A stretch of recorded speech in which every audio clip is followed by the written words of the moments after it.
Growing up here in America, one thing I always heard was that there was a shortage of individuals who entered careers of science, engineering, and technology. And so I decided to be part of the solution. I actually earned a degree in mechanical engineering. I have a career in the technology sector, and I've spent almost a decade working with students, getting them to focus on entering careers in engineering. And I stand to lose all the work that I've done if the new administration decides to end DACA, which is the program that allows undocumented individuals like myself to have the ability to work.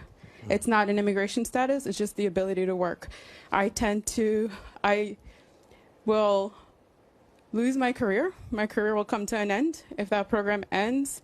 And I will also potentially be labeled for deportation, which means that I'm going to be removed from the communities that I've contributed to so much. And so as 2017 starts, I'd like to ask for your advice. How would you advise somebody like me for planning my future and what lays ahead? Yeah.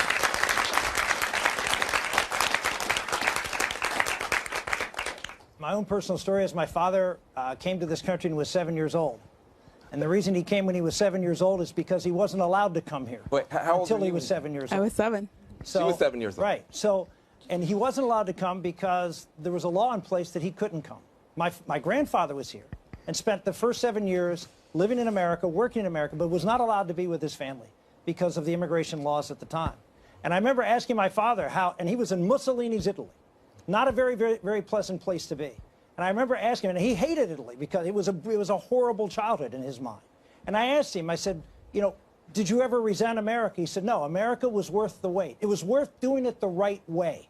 And I think what most people in America feel is that you've been given a tremendous benefit by being here in this country. You just described something that I don't know where you've what country that your parents came from.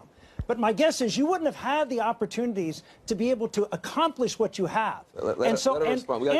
My final point is you have the ability to go to any other country right now and apply those wares and be successful, and then reapply to come back to America if you so choose. So do you, Senator, Senator, can I answer you? Sure.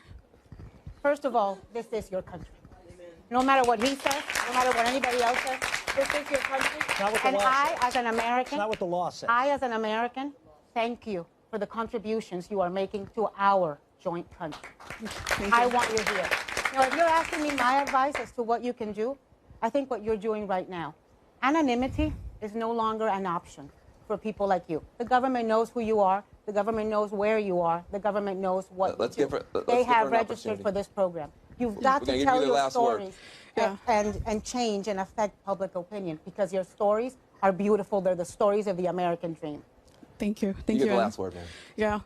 So, Senator, your grandfather had to stay there. I didn't have a choice. I was brought here. I didn't understand what my situation was until I was much older, and I was already contributing to my community. I don't know if you're familiar with immigration laws, but immigration can be very difficult depending on what country you come from.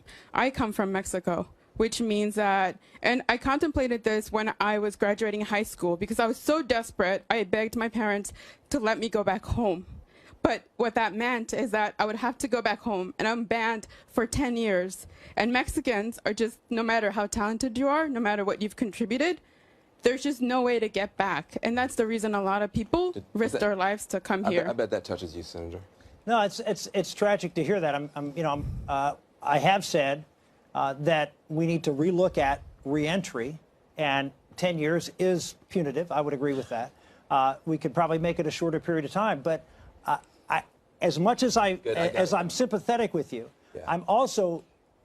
You should recognize the gift that America has given you, I gotta take and that you can give to the world. I gotta take this break. I gotta eat.